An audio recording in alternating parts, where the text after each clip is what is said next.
So we absolutely crushed the Utah Jazz, and this game was very satisfying for many reasons. Those many reasons? Well, we had many players playing at the top of their game. We also needed this win with Utah to gain some distance over them. A loss would have meant we would have only been a game ahead without the tiebreaker. With a win, we're 3 games ahead and we have a chance of getting the tiebreaker with them. This was a huge game. And I'm also glad that we could get this win in this one game out of 9 days. It definitely makes this upcoming 5-day break a little bit easier. And then Damian Lillard also got selected to the All-Star game today, so that was another thing that made me happy. It's pretty good to be a Blazer fan right now. Now we just get to speculate and look at trades up until the trade deadline, which is February 7th, and see if the Blazers make a move. Honestly, I will be slightly disappointed if they don't. It's always fun, it's always entertaining to kind of have some fresh new talent in the lineup. But then again, the Blazers are playing great basketball right now. So if they don't see an upgrade they see fit and they keep the team the same, I won't be that disappointed. So we're just going to go over some of the performances from this Utah Jazz game. There really wasn't anything noteworthy in terms of the way the Blazers played. They just hit a ton of shots. The first thing that I really liked that the Portland Trail Blazers did in this game was they looked to push in transition. This has been something that I've been asking for a lot in the past few months. I asked for it a lot last year.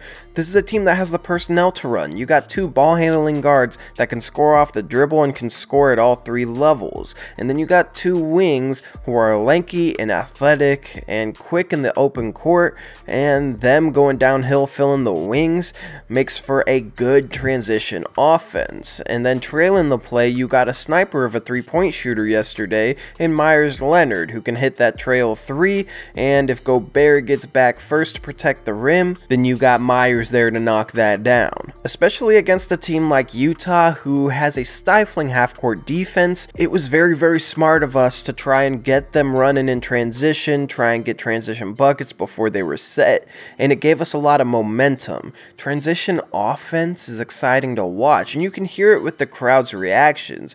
They react a lot louder to transition buckets than they do the same type of buckets coming from the half-court offense. And I think what it does momentum-wise is huge. It gets the team feeling good, it gets the team in a rhythm, it gets the team confident. And while we will have a weird possession here or there in transition where we overpass, I think we're a really good transition team that doesn't utilize it enough. And the way it looked against the Utah Jazz, it was very fun to watch and it was very effective. The second thing I noticed was Rudy Gobert didn't know whether to go out to guard Myers Leonard or to protect the rim. Matching up Myers Leonard against Rudy Gobert is probably as good of a matchup as you can get on the offensive end. Rudy Gobert is probably the best rim protector in the entire NBA, so having him around the rim makes things really tough. But when you got a 44% 3-point shooter out on the arc that he has to take responsibility for, and if he's protecting the rim, you can kick it out too, that's how you beat Rudy Gobert in that Utah Jazz defense. With Jusuf Nurkic, it would have been a lot more difficult because he's not a good shooter, so although I don't think we're better against Utah without Jusuf, the fact that he missed this game didn't hurt us anywhere near as much as you would have thought going in. Now, of course, I thought this was going to be a game that was going to be a toss-up. It was going to be a hard and difficult game to win without Jusuf Nurkic, and then we absolutely blew the doors off the Jazz in the first quarter, scoring that 45 points. I mean, you had Myers Leonard hitting 4 threes. You had Jake Layman hitting 3 threes in a row in the first half. You had CJ going 9 for 9 in the first quarter. You had Damian Lillard looking refreshed after missing that Atlanta Hawks game. Dame had 5 days off in a row, and now he'll get another 5 days off. And if this is what he plays like when he's refreshed, then the league is going to be in trouble before and after the All-Star break. After the All-Star break ends, it's going to be like starting a regular season for Damian Lillard. He's going to be completely 100% refreshed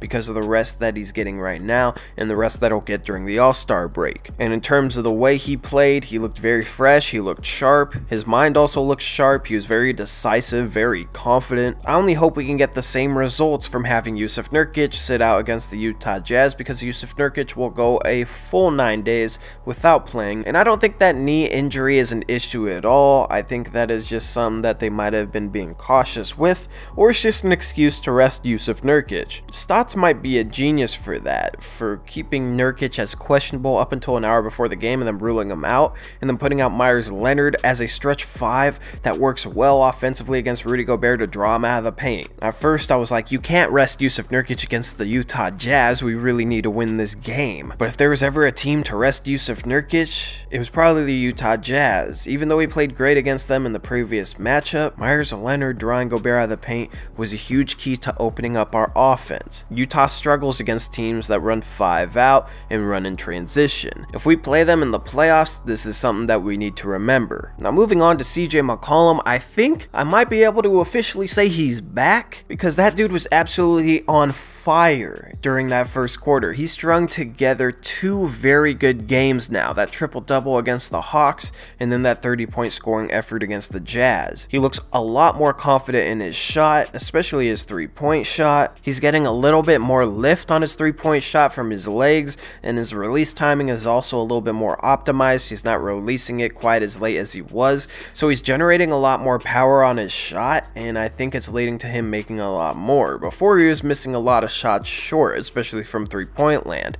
Now he's knocking them down, and if he can return to the 42% shooting CJ McCollum that he was a couple years ago from 3, and he can keep his 2-point percentage up because he's been phenomenal from the 2-point range this season, then you'll finally have that elite scorer in my opinion. An elite scorer is somebody that can get 20, 21, 22 points per game at least, but also do it efficiently, and so far CJ hasn't been that efficient, but that's due mostly to his 3-point shot because his 2-point shot has been phenomenal so far this season. And if there's a chance we end up trading CJ McCollum for some reason for Anthony Davis, then you can point at the last 2 games like, look at what this dude is doing. This dude could be an all-star on your New Orleans Pelicans. That's a teaser for an upcoming video. I will look at Anthony Davis trade ideas as long as nothing looks on the brink of happening between him and another team. Of course, that would be probably the Lakers, but I don't think their package is that good. Hopefully New Orleans agrees with me, so I'll be looking at a couple of Anthony Davis trade ideas, and I'll be looking at possibly some trade moves that we can make with other players from their team, because they're probably looking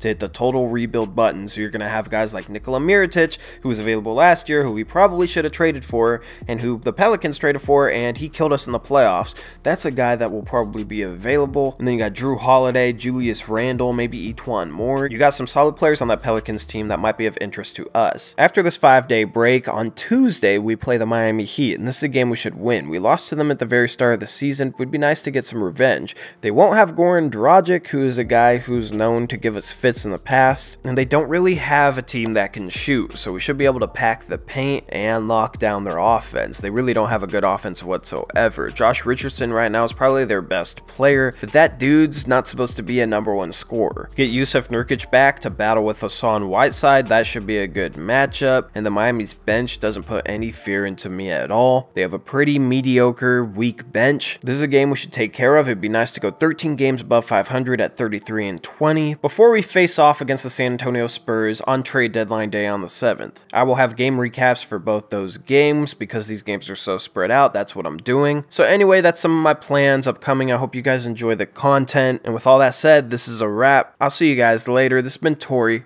Peace out. Go Blazers.